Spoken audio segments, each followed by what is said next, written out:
শীতকালে মটরশুঁটির কচুরি কম বেশি সকলেই বানিয়েছেন। আজকে আমি সেই রেসিপিটাই নিয়ে এলাম। দেখে নিন আমি বাড়িতে কিভাবে মটরশুঁটির কচুরি বানাই। তার জন্য এখানে আমি মটরশুঁটিগুলোকে কিন্তু ছাড়িয়ে নিয়েছি। এখন আমি এগুলোকে কিন্তু ব্লেন্ড করে দেব। তার জন্য এখানে একটা মিক্সিং জার নিয়ে নিয়েছি, সেটার মধ্যে এখন আমি মটরশুঁটিগুলোকে কিন্তু দিয়ে দিচ্ছি।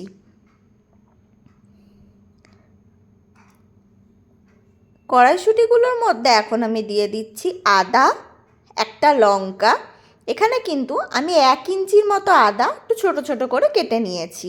দিয়ে দিয়েছি লঙ্কা, কাঁচা লঙ্কা। আমি একটা বড় সাইজের লঙ্কা কিন্তু মাঝখান থেকে একটুখানি কেটে দিয়েছি।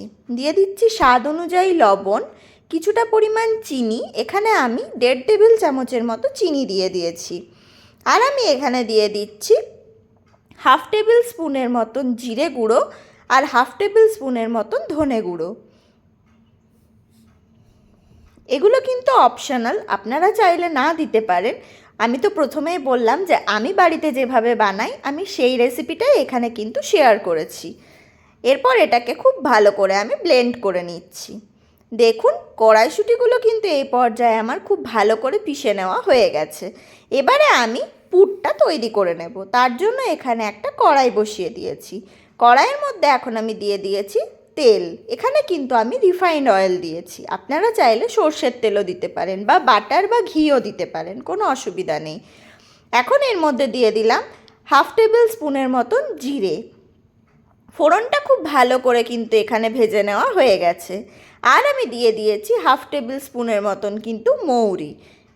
এরপর আমি কড়াইশুঁটির পেস্টটা এখানে দিয়ে দিচ্ছি। আর কড়াইশুঁটির পেস্টটা দিয়ে কিন্তু খুব ভালো করে কড়াইশুঁটিটাকে আমাদেরকে ভেজে নিতে হবে, যতক্ষণ পর্যন্ত না কড়াইয়ের গা থেকে পুরোপুরিভাবে পুরটা ছেড়ে আসছে। এখানে মোটামুটি 3 থেকে 4 মিনিটের মতো সময় নিয়ে একদম লো আছে এটা খুব ভালো করে আমি কষিয়ে নিচ্ছি। মোটামুটি কিন্তু 3 থেকে 4 মিনিটের মতোই সময় লাগবে, তার থেকে বেশি সময় এখানে প্রয়োজন নেই। 3-4 মিনিট পর আমি আবার আপনাদেরকে দেখিয়ে দিচ্ছি, পুরটা রেডি হয়ে যাবে। দেখুন 3-4 মিনিট পর কিন্তু এই পর্যায়ে পুরটা আমার সম্পূর্ণভাবে তৈরি হয়ে গেছে আর কড়াইয়ের গা থেকে কিন্তু ছেড়েও আসছে। এখন আমি পুরটাকে কিন্তু নামিয়ে ঠান্ডা হওয়ার জন্য রেখে দেব। আমি একটা প্লেটের মধ্যে পুরটাকে তুলে কিন্তু ঠান্ডা হওয়ার জন্য রেখে দিচ্ছি। এবারে আমি ডোটা বানিয়ে নিচ্ছি কচুরিগুলো ভাজার জন্য। তার জন্য এখানে নিয়ে নিয়েছি 4 কাপের মতন ময়দা আর তার সাথে দিয়ে দিয়েছি 1 কাপ পরিমাণ আটা। আমি কিন্তু এখানে আটা আর ময়দা দুটো মিক্সড করে কচুরিটা বানাচ্ছি। এরপর এখানে আমি দিয়ে দেবো স্বাদ মতো কিছুটা লবণ।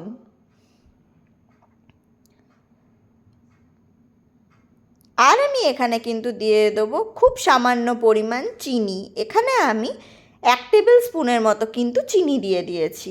এরপর ড্রাই ইনগ্রিডিয়েন্টসগুলো খুব ভালো করে প্রথমে হাতের সাহায্যে কিন্তু মাখিয়ে নিচ্ছি। এরপর আমি এখানে ময়ানের জন্য দিয়ে দেবো কিন্তু তেল।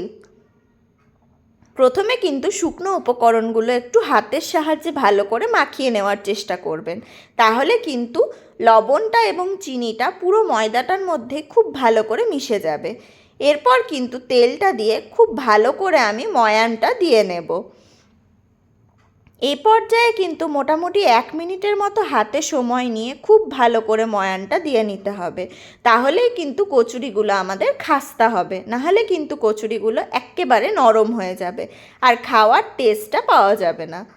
দেখুন ময়ানটা কিন্তু এই পর্যায়ে খুব ভালো করে আমি দিয়ে দিয়েছি। আমি আপনাদেরকে হাতের সাহায্যে একবার কিন্তু দেখিয়েও দিচ্ছি যে এই পর্যায়ে কিন্তু ময়ানটা আমার খুব ভালো করে দিয়ে নেওয়া হয়ে গেছে। দেখুন কি সুন্দরভাবে হাতে গোল হয়ে উঠে আসছে আর একবারেই কিন্তু খুব ভালো করে ভেঙেও যাচ্ছে। এবারে এর মধ্যে কিন্তু জল দিয়ে আমি একটা ডো তৈরি করে নেব। ঠিক যেরকমভাবে রুটি লুচির জন্য আমরা ডোটা বানিয়ে থাকি সেরকমভাবেই কিন্তু এখানে ডোটা তৈরি করে নিতে হবে। খুব বেশি শক্ত করেও না, আবার খুব বেশি নরম করেও কিন্তু এখানে ডোটা মেখে নেওয়া যাবে না। এই পর্যায়ে কিন্তু ময়দাটা আমার সম্পূর্ণভাবে মেখে নেওয়া হয়ে গেছে। এবারে কিন্তু এটাকে আমি রেস্টের জন্য রেখে দেব মোটামুটি আধ ঘন্টার মতো। এখানে দেখুন আধ ঘন্টা পর আমি কিন্তু আবার আপনাদেরকে দেখিয়ে দিলাম। এই পর্যায়ে কিন্তু আমি ঠিক যেরকম নরম মেখেছিলাম তার থেকে আরও একটু বেশি পরিমাণ নরম হয়ে গেছে ডোটা। এবারে এখান থেকে কিন্তু লেচি কেটে নেওয়ার পালা। আমি প্রথমে এখান থেকে অল্প একটু নিয়ে হাতের সাহায্যে খুব ভালো করে ঘুরিয়ে কিন্তু এখান থেকে একটু লেচি কেটে নিচ্ছি। এই লেচিগুলো কিন্তু একটু বড় সাইজের দেখেই কাটতে হবে, ঠিক যেরকম আমরা রুটির জন্য কাটি সেই রকম, লুচির মতো ছোট কিন্তু কাটা যাবে না। লেচিগুলো এখানে আমার কেটে নেওয়া কিন্তু হয়ে গেছে। এবারে আমি পুরটা ভরে নিচ্ছি। তার জন্য প্রথমে একটা লেচি নিয়ে কিন্তু পুরটার ভেতরে দিয়ে দিতে হবে। দেখুন পুরটাও কিন্তু আমার সম্পূর্ণভাবে ঠান্ডা হয়ে গেছে। এখন আমি দু হাতের মধ্যে একটা লেচি নিয়ে বাটির মতো একটা শেপ দিয়ে দিচ্ছি, যাতে আমি পুরটা মাঝখানে খুব সুন্দরভাবে ভরে নিতে পারি। তবে হ্যাঁ, সব দিকটা যেন সমান থাকে এই দিকে কিন্তু একটুখানি খেয়াল রেখে নেবেন। এরপর কিন্তু বাটির মতন শেপটা দেওয়া কিন্তু আমার হয়ে গেছে, আর চারিদিকটা কিন্তু ঠিক সমানভাবে আমি শেপ দিয়ে নিয়েছি। এবারে খুব অল্প পরিমাণ পুর আমি কিন্তু এখানে দিয়ে দিচ্ছি।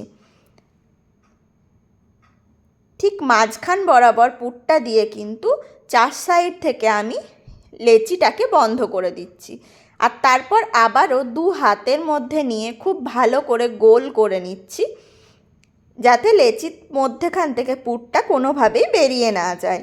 ঠিক এরকমভাবেই কিন্তু সব কটা আমি তৈরি করে নেব। এভাবেই কিন্তু আমি সব কটা লেচির মধ্যে পুর ভরে রেডি করে নিচ্ছি। আমি আরও একটা এখানে আপনাদেরকে দেখিয়ে দিয়েছি। এবারে কিন্তু কচুরিগুলো বেলে নেওয়ার পালা। তার জন্য এখানে কিছুটা পরিমাণ তেল দিয়ে কিন্তু আমি চাকি বেলনার মধ্যে নিয়ে কচুরিগুলোকে বেলে নিচ্ছি। কচুরিগুলো খুব বেশি বড় করে বেলা যাবে না, আর একদম পাতলা করেও কিন্তু বেলে নেওয়া যাবে না। মোটামুটি একটু মোটা রেখে কিন্তু কচুরিটাকে বেলে নিতে হবে। দেখুন কচুরিটা কিন্তু এই পর্যায়ে আমার বেলে নেওয়া হয়ে গেছে। এবারে কিন্তু কচুরিটাকে আমরা ভেজে নেব। তার জন্য কিন্তু খুব বেশি মোটা করে কিন্তু আমি বেলিনি, সেটাও আমি আপনাদেরকে দেখিয়ে দিলাম। আর এদিকে কিন্তু আমি কচুরিটা ভাজার জন্য তেলটাও চাপিয়ে দিয়েছি গরম হওয়ার জন্য। তেলটা কিন্তু এই পর্যায়ে আমার খুব ভালো মতো করে গরম করে নেওয়াও হয়ে গেছে। এবারে এখানে আমি কচুরিটা দিয়ে দিচ্ছি, আর তারপর কিন্তু গ্যাসের ফ্লেমটা মিডিয়াম টু হাইয়ে রেখে আমি কচুরিটাকে খুব ভালো করে ভেজে নেব। গ্যাসের ফ্লেমটা কিন্তু লো করা যাবে না, সেক্ষেত্রে কিন্তু কচুরিটা প্রচণ্ড রকম তেলটাকে টেনে নেবে। সেই কারণে গ্যাসের ফ্লেমটা মিডিয়াম টু হাইয়ে রেখে কিন্তু কচুরিগুলোকে একদম খরা খরা করে ভেজে নিতে হবে। মোটামুটি 1-1.5 মিনিটের মতো সময় নিয়ে কিন্তু কচুরিটাকে ভেজে নিতে হবে। 1-1.5 মিনিটের মধ্যে কিন্তু কচুরিটা খুব ভালো করে ভেজে নেওয়া হয়ে যাবে। দেখুন একটা কচুরি কিন্তু এখানে আমার ভেজে নেওয়া হয়ে গেছে। আমি আরও একটা কচুরি এখানে দিয়ে দিলাম। এভাবেই কিন্তু সব কটা কচুরি এখানে আমি ভেজে নিয়েছি। শীতকালে একবার বাড়িতে এই রেসিপিটা বানিয়ে দেখবেন। ভালো লাগলে আমার চ্যানেলটিকে অবশ্যই লাইক, কমেন্ট, শেয়ার করবেন, আর সাবস্ক্রাইব করে আমার পাশে থাকবেন, যাতে এরকম নিত্য নতুন ভিডিও আমি প্রত্যেক দিন আপনাদের সামনে নিয়ে আসতে পারি। আমার ভিডিওটি শেষ পর্যন্ত দেখার জন্য সকলকে অসংখ্য ধন্যবাদ। ভালো থাকবেন, সুস্থ থাকবেন।